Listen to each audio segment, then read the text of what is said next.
बच्चों, आप सभी का शिक्षिता 5 पॉइंट चैनल पे मैं स्वागत करती हूँ। और जैसा कि आप सभी को पता है कि मैं इस चैनल पे 6, 7, 8 क्लासेस की वीडियो लेके आती हूँ। अगर कोई पहली बार विजिट कर रहा है तो उसके लिए मैं ये बताना चाह रही हूँ कि इस क्लास पे मतलब इस चैनल पे आपको क्लास 6, 7, 8 के साइंस के चैप्टर वाइज वीडियोस आपको देखने को मिलेंगे। ओके, जब आप जो है आप लोगों पे जाते हैं और वहाँ पे आप क्लिक करेंगे तो आपको सारी वीडियोस देखने को मिल जाएगी। ओके, तो जो भी आपके, अगर आप तो 8 क्लास के स्टूडेंट होंगे, लेकिन अगर आपके कोई नियरेस्ट हो, कोई फ्रेंड में हो, कोई छोटे भाई बहन हो, तो आप उनको 6 और 7 का भी वीडियो शेयर कर सकते हैं। ओके, तो जैसा कि आपको पता है कि हमारा सेकंड चैप्टर हम स्टार्ट कर चुके हैं 8 क्लास में, और हमारा सेकंड चैप्टर का नाम क्या है? Micro organism. ओके, तो उसी के अंदर हम आज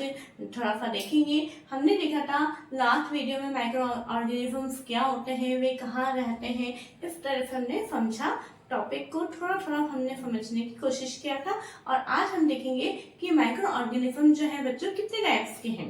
ओके, मैंने ये बताया था कि जो माइक्रो ऑर्गेनिजम्स होते हैं वो बहुत तरीके के होते हैं और बहुत अलग अलग उनका वर्क होता है। वो सभी जगह प्रेजेंट भी होते हैं, है ना। वायरस के बारे में भी हमने देखा था, लेकिन आज जो है पूरा माइक्रो ऑर्गेनिज्म का हम टाइप्स का एक चार्ट मैं आपके सामने लेकर आई हूँ, और वो चार्ट जो है वो हम समझेंगे, ताकि उसके बाद में हम एक एक पॉइंट को नेक्स्ट वीडियो के अंदर डिटेल में जाके देखेंगे। ओके बच्चों, तो मेरी आपसे रिक्वेस्ट है कि प्लीज आप अपना नोट कॉपी खोल के रखिए, और उसके अंदर आपको मेरे साथ के साथ में आपको ये चार्ट ड्रॉ करना है, क्योंकि अगर आप चार्ट ड्रॉ नहीं करेंगे तो फिर आप बाद में उसको रिवाइज भी नहीं कर पाएंगे। मैं आपको यकीन दिलाना चाहती हूँ कि बच्चों, ये जो चार्ट सिस्टम है, जो मैं आपको चीजें बताती हूँ, अगर ये आपने बना लिया तो आपको चैप्टर को लर्न करना बहुत ही इजी हो जाएगा, आसान हो जाएगा, और बहुत ही शॉर्ट तरीके से आप उसको लर्न कर सकते हो। ओके, तो आइए हम आज का अपना वीडियो स्टार्ट करते हैं। देखिए, हमारा टॉपिक क्या है? Micro organism. आपने देखा है क्या लिखा है यहाँ पे? टाइप्स ऑफ माइक्रो ऑर्गेनिज्म, यानी माइक्रो ऑर्गेनिज्म कितने प्रकार के होते हैं। ओके, 2 टाइप्स है। अगर आपको इतना सा पूछे how many type of micro organism, तो आप आंसर करेंगे 2 टाइप्स। कौन कौन से? Friendly micro organisms and harmful micro organism. नाम से पता चल रहा है, यानी वो माइक्रो ऑर्गेनिज्म जो कि फ्रेंडली यानी हमारे लिए यूजफुल है।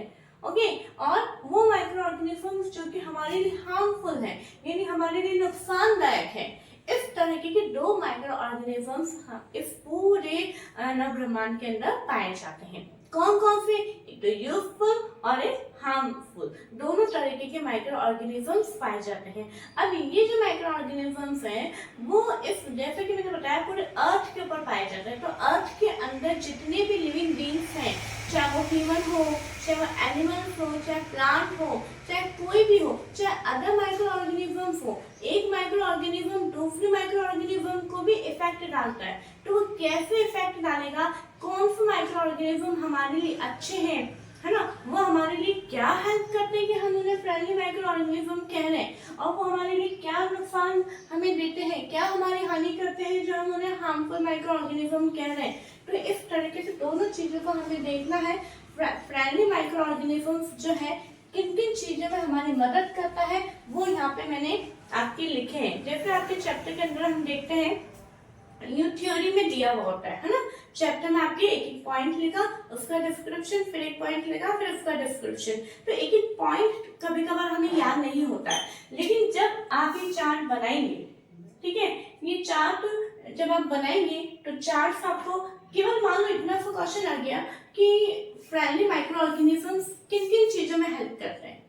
ओके, किन किन चीजों में हेल्प करते हैं, तो आपका आंसर क्या हो सकता है? आपको फटाफट से याद हो जाएगा, making of curd and bread. It means curd and bread को बनाने में माइक्रो ऑर्गेनिज्म मदद करते हैं। अब आप देखिए, कर्ड यानी दही और ब्रेड, दोनों जो फूड आइटम है हमारे लिए कितने हेल्पफुल हैं और हमारे लिए कितने एसेंशियल हैं, है ना। अगर ये नहीं होते, अगर ये माइक्रो ऑर्गेनिज्म, अब ये कौन सा माइक्रो ऑर्गेनिज्म इसको हेल्प बनाता है, वो सारी चीजें हम एक एक डिटेल में देखेंगे। अभी मैं उतने पे नहीं हूँ, मैंने सोचा था कि नीचे मैं एग्जाम्पल भी लिखे उन माइक्रो ऑर्गेनिजम्स के, लेकिन मैंने कहा कि वो डिटेल में हम बाद में पढ़ेंगे। अगर ये माइक्रो ऑर्गेनिज्म नहीं होता जो कर्ड और ब्रेड को बनाने में हमारी मदद कर रहा है, तो क्या कर्ड बन पाता? क्या कभी हम दही नाम का कोई फूड आइटम भी ले पाते? नहीं ले पाते, है ना। तो कर्ड और ब्रेड को कौन बना रहा है? माइक्रो ऑर्गेनिजम्स बना रहा है। ओके, नेक्स्ट आता है ना कमर्शियल यूज। कमर्शियल यूज के अंदर जैसे कि हम देखते हैं वाइन जो होती है उसको बनाने में, अल्कोहल्स वगैरह को बनाने में जो है माइक्रो ऑर्गेनिजम्स काम में आते हैं, है ना। अब ये आता है हमारा थर्ड यूज, मेडिसिनल यूज। जैसे पेनिसिलिन नाम की एक दवाई होती है जिसको बनाने में कौन हेल्प करते हैं? Micro organism. बहुत सारी दवाइयाँ होती है जिनको बनाने में हम इन माइक्रो ऑर्गेनिज्म यानी सूक्ष्म जीवाणुओं की मदद लेते हैं। तो ये हमारे फ्रेंड्स हुए, क्यों? क्योंकि अगर दवाइयाँ नहीं होंगी तो हम हमारी बीमारियों को कैसे ठीक करेंगे? ओके बच्चों, फिर आता है हमारा इंक्रीजिंग सॉइल फर्टिलिटी। ये जो है मैंने आपको फर्स्ट चैप्टर में भी समझाया था कि एक आप याद करिए कौन सा बैक्टीरिया था जो सॉइल फर्टिलिटी को इंक्रीज करता था, बताइए। राइजोबियम, है ना। राइजोबियम जो बैक्टीरिया है वो सॉइल फर्टिलिटी को इंक्रीज करने में हमारी हेल्प करता है। तो इट मींस ये भी फ्रेंडली माइक्रो ऑर्गेनिज्म हुआ। फिफ्थ पॉइंट है हमारा क्लीनिंग द एनवायरनमेंट। ये जो माइक्रो ऑर्गेनिजम्स हैं वो हमारे एनवायरनमेंट को क्लीन करने में हेल्प करते हैं। कैसे? आप देखते हैं जितनी इतनी गंदगी, कचरा, garbage, dead and decaying matters जो है पूरी अर्थ के ऊपर रहते हैं, अगर उनको स्क्वेंजर्स ना खाए, ठीक है, अगर माइक्रो ऑर्गेनिज्म उनको ना खाए, उनका यूज ना ले, तो ये हमारी जो पूरी अर्थ है उस पर चारों तरफ क्या होगी? गंदगी होगी। तो इस तरह से आपसे ये पूछा जाए फ्रेंडली माइक्रो ऑर्गेनिजम्स जो है कौन से 5 फंक्शंस करते हैं, तो आप ये 5 फंक्शन आपको अब याद करने में प्रॉब्लम नहीं होगी। ओके, मुझे पूरा यकीन है कि जब आप इस तरह से लिखेंगे तो आपको बिल्कुल भी प्रॉब्लम नहीं होगी और याद करने में बहुत ही आसानी होगी। ओके बच्चों, अब आता है हमारा हार्मफुल माइक्रो ऑर्गेनिज्म, जहाँ पे कुछ फायदा है तो कुछ नुकसान भी है। ओके, तो ऐसे कौन से माइक्रो ऑर्गेनिजम्स हैं और जो वो गाय में नुकसान हमें देते हैं वो हम देखेंगे। फर्स्ट है हमारा डिजीज कॉजिंग इन ह्यूमंस, यानी कुछ माइक्रो ऑर्गेनिज्म ऐसे हैं जिनके कारण ह्यूमंस के अंदर भी बीमारियां होती है, जैसे कि चिकन पॉक्स है, ट्यूबरकुलोसिस है ना, कोविड है। कोविड को तो हम कोई नहीं भूल सकते, है ना। बहुत सारी चिकन पॉक्स है, पोलियो है, हेपेटाइटिस बी है। ये सारी जो बीमारियां हैं वो किसके कारण होती है? Harmful micro organism. ओके, है ना, इसके बारे में भी हम डिटेल में देखेंगे। नेक्स्ट आता है हमारा डिजीज कॉजिंग इन एनिमल्स, यानी जंतुओं के अंदर भी बहुत सारी बीमारियां होती है। अभी जैसे आपने देखा था कि काउ यानी गाय के अंदर एक बीमारी हो गई थी, बहुत सारे उनके फफोले हो गए थे। तो इस तरीके के जानवरों के अंदर भी बहुत सारी बीमारियां होती है, वो भी किसके कारण? हार्मफुल माइक्रो ऑर्गेनिज्म के कारण होती है।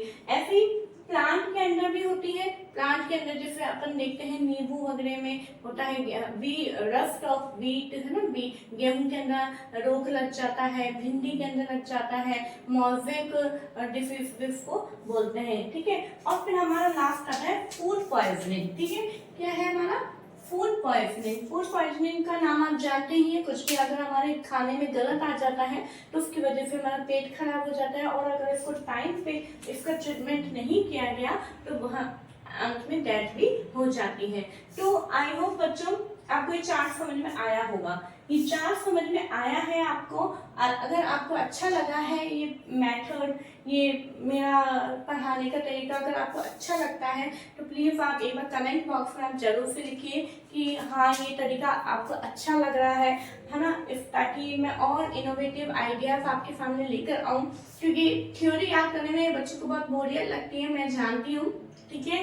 थ्योरी नहीं याद करनी, हमें क्या समझना है, समझ के आप अपने ऑन लैंग्वेज में इस आंसर को लिख सकते हैं। ओके, तो पूरा माइक्रो ऑर्गेनिजम्स का जो चार्ट है वो आपके सामने है। आप प्लीज इसे बनाइएगा अपनी कॉपी के अंदर, और आप 1 से 2 बार इसको याद करेंगे तो बहुत ही आसानी से याद हो जाएगा। ओके, और अगर आपको ये वीडियो अच्छा लगा है, थोड़ा सा भी अगर आपके लिए हेल्पफुल है, तो प्लीज़ आप अपने फ्रेंड्स को ज़्यादा से ज़्यादा शेयर करें और उन्हें सब्सक्राइब करने के लिए कहें, क्योंकि सब्सक्राइब किया जाता है, बेल आइकन को प्रेस किया जाता है, उसके बाद में ही हमारे और वीडियोस के जो है नोटिफिकेशन आपके मोबाइल पे आते रहेंगे। ओके, तो लाइक कीजिए, शेयर कीजिए और पढ़ते रहिए। Thank you so much.